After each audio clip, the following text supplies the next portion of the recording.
Vande Mataram to all of you. Yes, today we are going to discuss about the first chapter, that is the living world. Living world related with the living organisms which perform certain special features that are collectively known as life processes. You already study in class lower classes or class 10th. There is life processes and the organism who perform excretion as well as respiration, nutrition, and circulation. They are known as living organism. But here, certain other special features are also observed in the living organisms. They collectively define their life. The organism who perform the life processes are called as living organism. While here they have features. Some special features that clearly observed in living organisms are they perform growth, development.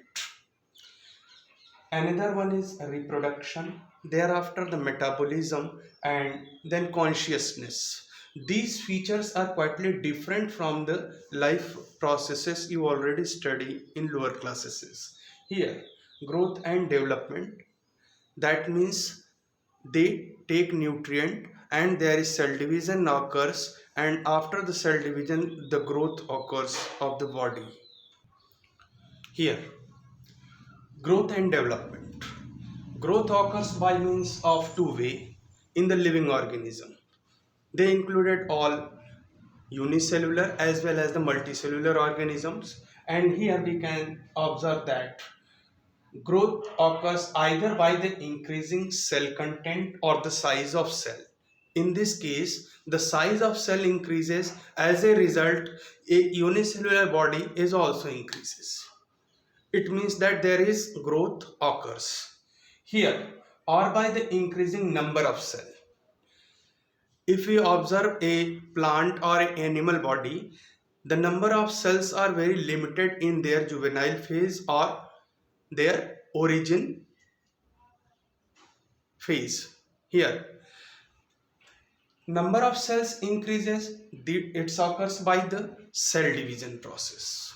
In this case, cell already take the nutrient from their surrounding and increases their cell content like as protoplasm. But in this case, the number of cell increases by means of cell division, and due to the cell division, number of cell increases, shape size of the body will also increase. Yes, you can observe growth is also are of two types, which is observed in the plants as well as animal.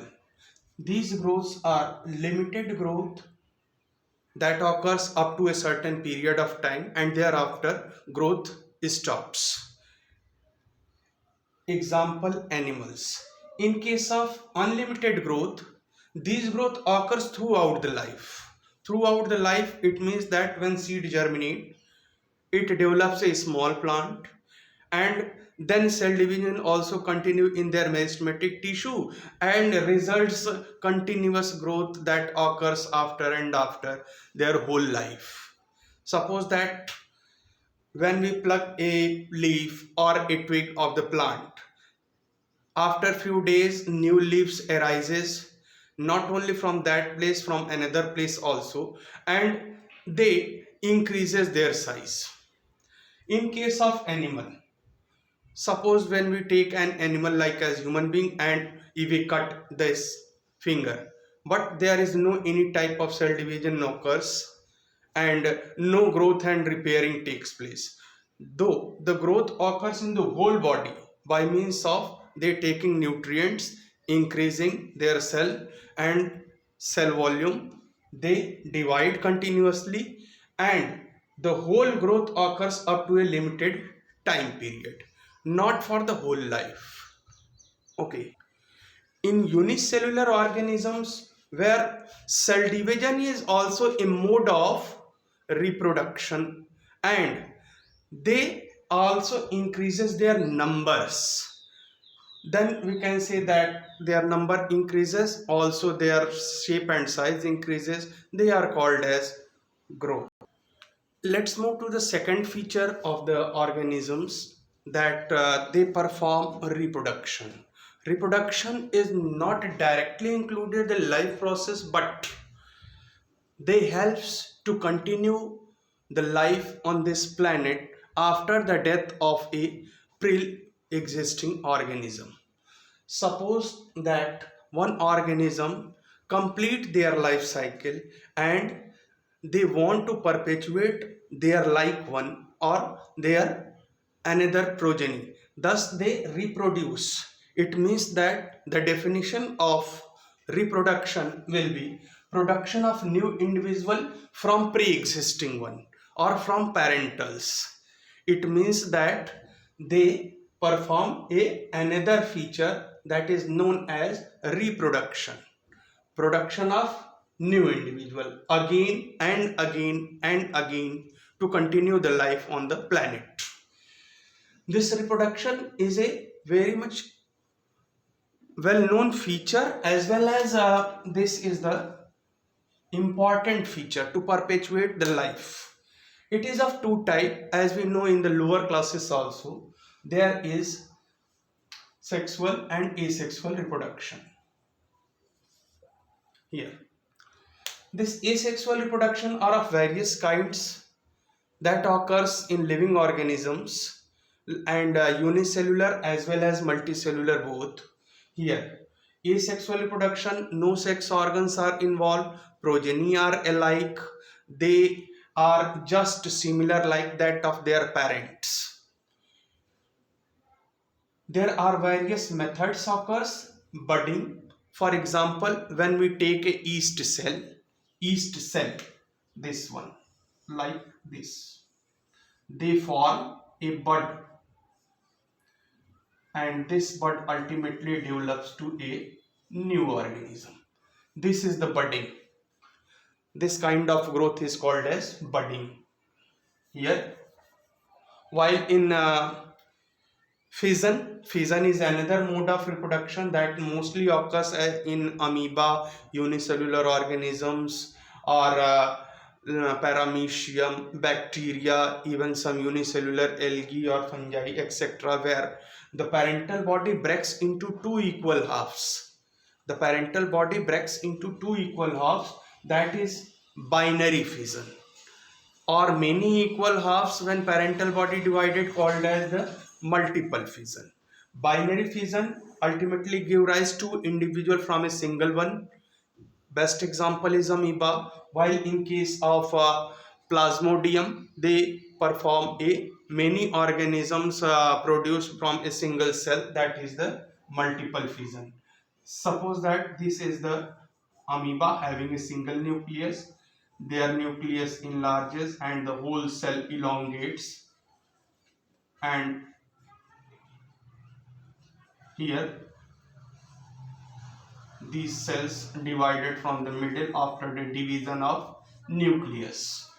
First nucleus divides, this is known as nuclear division, karyokinesis, followed by the cytokinesis that result the formation of two different cells. These are the binary fission, when a single cell divide into two equal halves or two equal cells.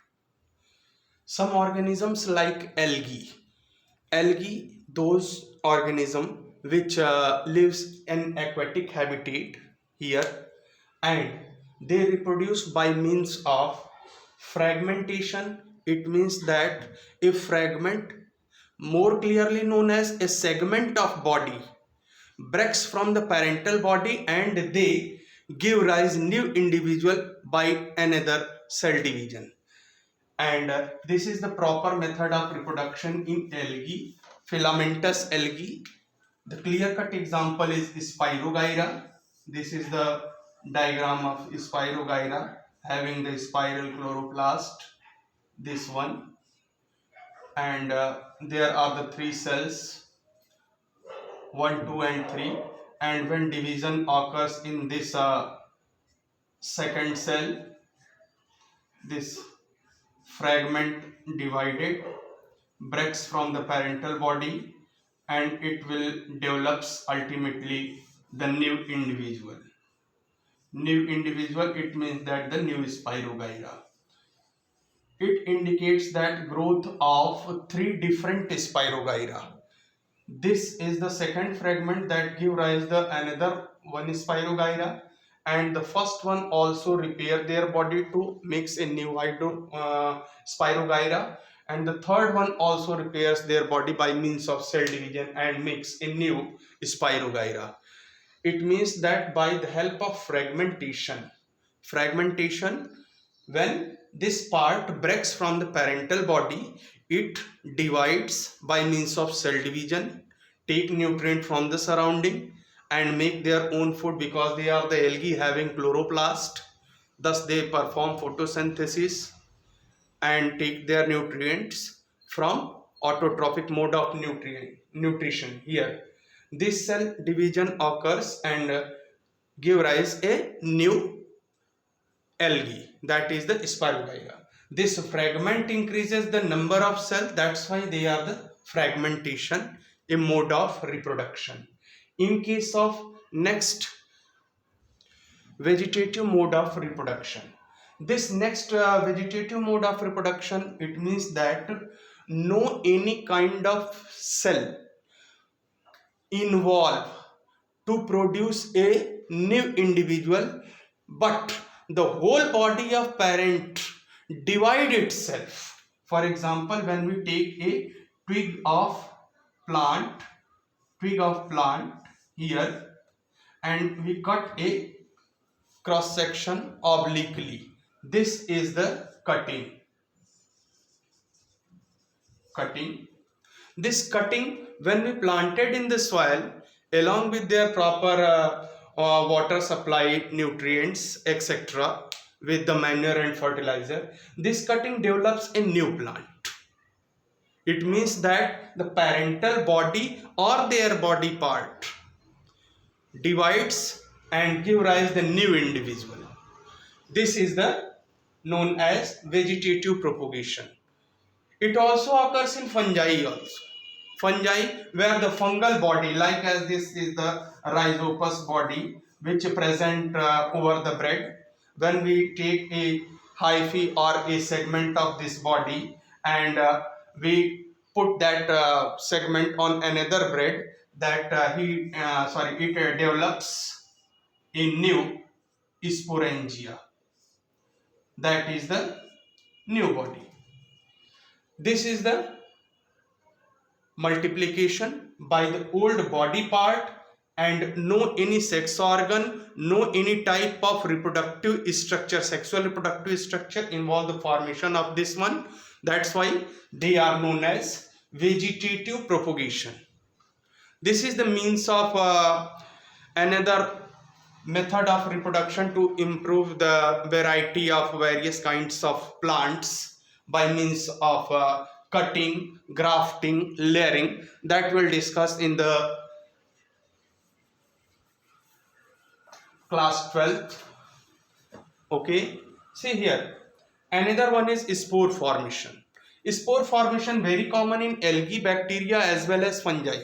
Here, when we take a fungus body like as the rhizopus body is thread-like, known as hyphae. This hyphae develops a new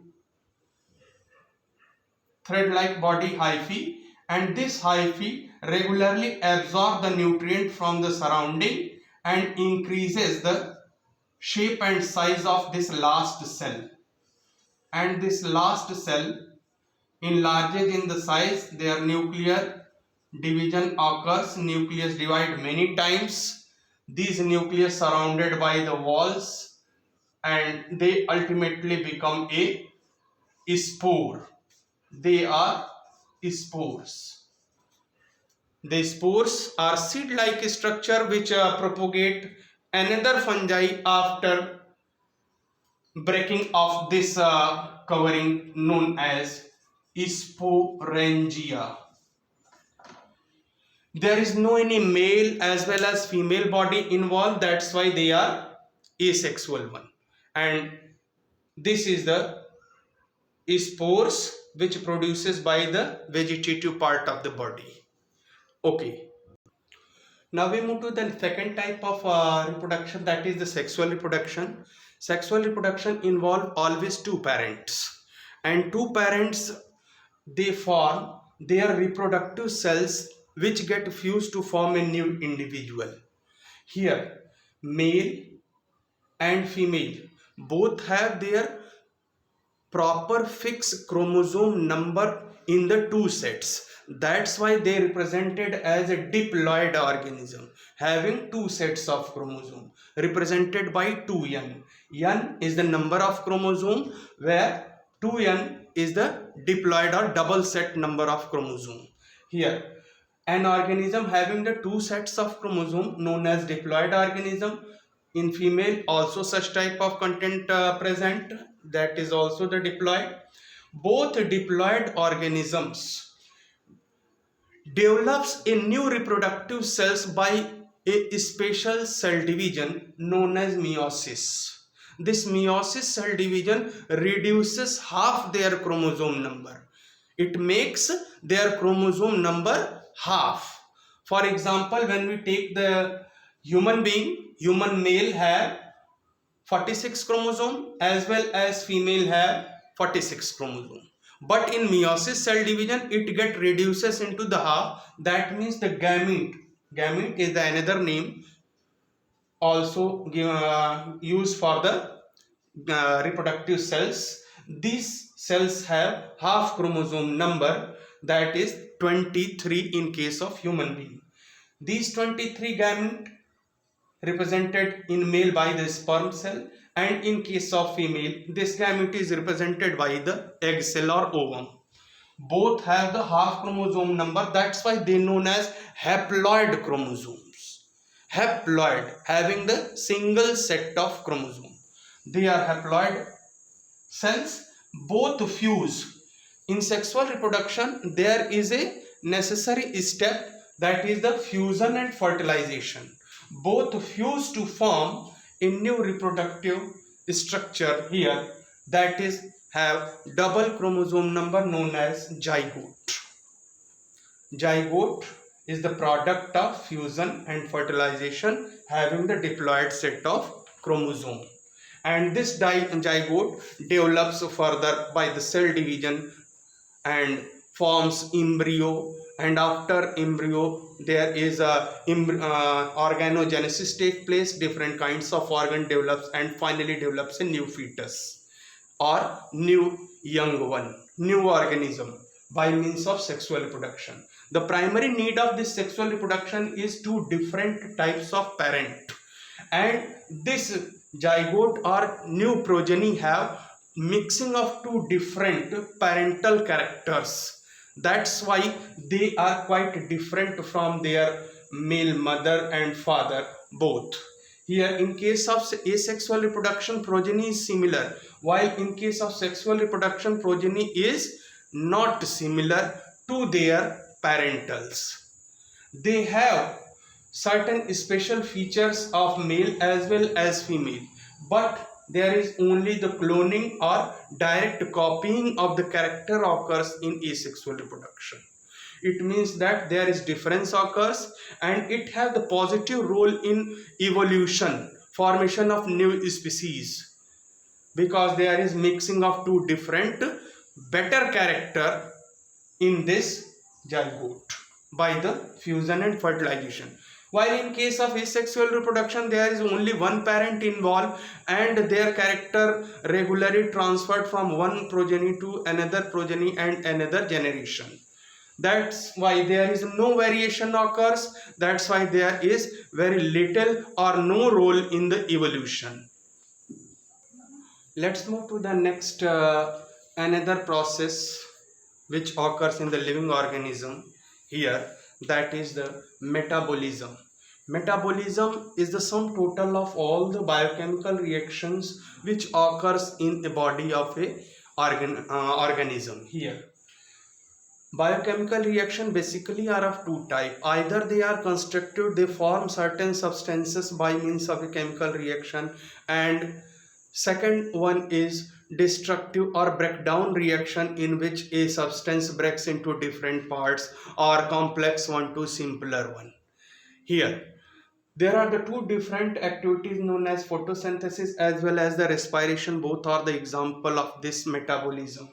Synthetic reactions, photosynthesis, they makes food in the plants, while in case of breakdown reaction there is a respiration where the glucose or there any other respiratory substrate breaks into different simpler components like as carbon dioxide and water, that gives rise energy also to the organism.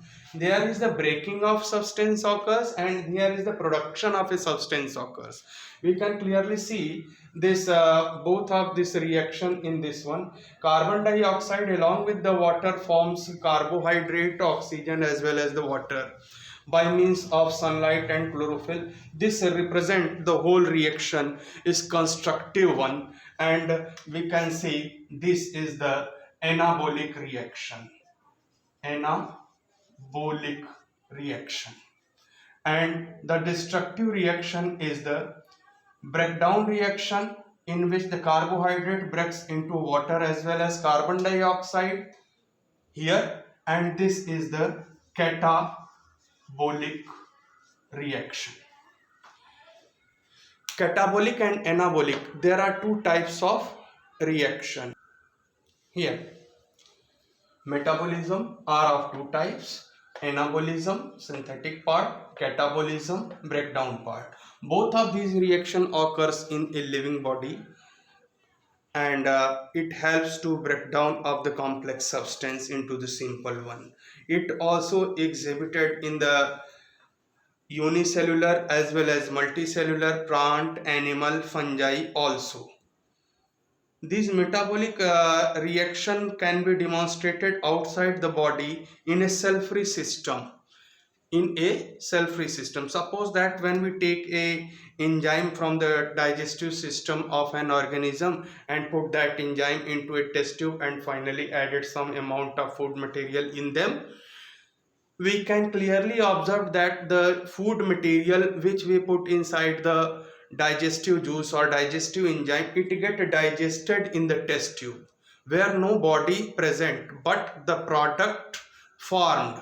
How this product form? This product formed by a complex breakdown reaction collectively called catabolic reaction, which occurs in the cell-free system in the test tube, and the food finally digested. These enzymes are the biochemical products that we obtain from the living organism, and they show their property of catabolic reaction also in a cell-free system like as the test tube. It means that both of these reaction occurs in living organism by the help of certain biochemicals, that is the enzymes. Here anabolic and catabolic, both type of reaction take place in the living organism. What is the requirement of these anabolic as well as catabolic process? To derive the energy. The energy is the metabolic energy that is known as adenosine triphosphate, and this energy we get from the food, and the food material we take from the plants, they are the carbohydrate. We take ATP from the breakdown of this carbohydrate during the respiration where catabolism occurs. And in case of plant, they make their food by the help of carbon dioxide and water with the help of energy known as sunlight. Light energy helps to making of that substance. Here, both carbon dioxide and water collectively forms carbohydrate or starch or this glucose as the product. Which type of product? Constructed by the addition of these two inside the chlorophyll, inside the chloroplast by the help of sunlight. This construction is known as anabolic reaction. This anabolic reaction makes the food, and by the help of catabolic reaction we breaks the food to derive metabolic energy. This metabolism also occurs in both plant as well animals, in every cells. It means that all the cells have such type of reaction occurs, and it also indicates that the body is constructed by the help of cell, either unicellular body or multicellular body. They all are made up of a cell. It means that cellular organization is necessary for the living organism. Suppose that when we take an example of amoeba, which is the simplest living organism, unicellular living organism on the earth, and we have a clear cut memory of amoeba without any definite boundary like this one here. This is the diagram of amoeba, here having the single nucleus. This is the unicellular body of that organism. Here, amoeba have a celled body. Single celled body, their organization is single celled. In case of human being, there are different type of system occurs.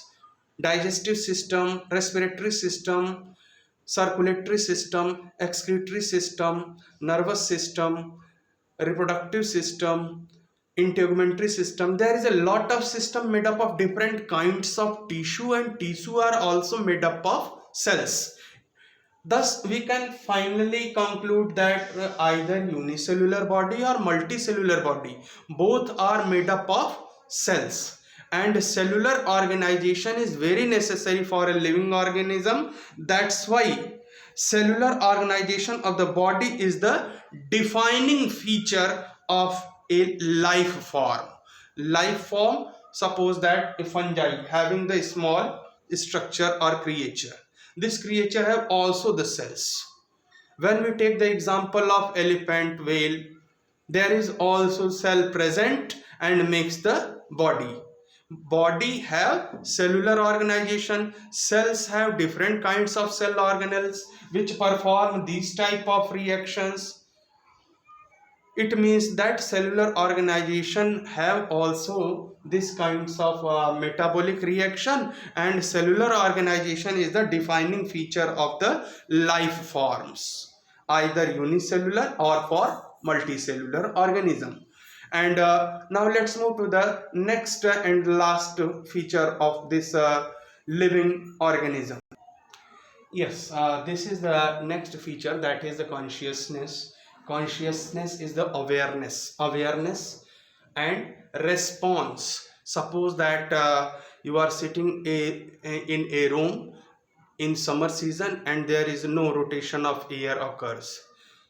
Then we feel a warm condition in the surrounding, and our body wants to replace that warm condition by means of cooler or fan or AC to rotate the air of that surrounding.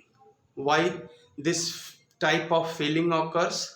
This type of feeling is the response towards the environmental condition. In that room there is a warm condition exists. Here, stimulus is a message from the surrounding, which we get from our surrounding and respond towards it. Suppose that when we touch a hot object, heating or temperature, that is received by our receptors, and this hotness or coldness of that body which we feel from our body is known as sensation, or as well as the consciousness about the stimulus. Stimulus is the heat or temperature by which our body gain the message from our surrounding. This consciousness occurs in both plants as well as in animals.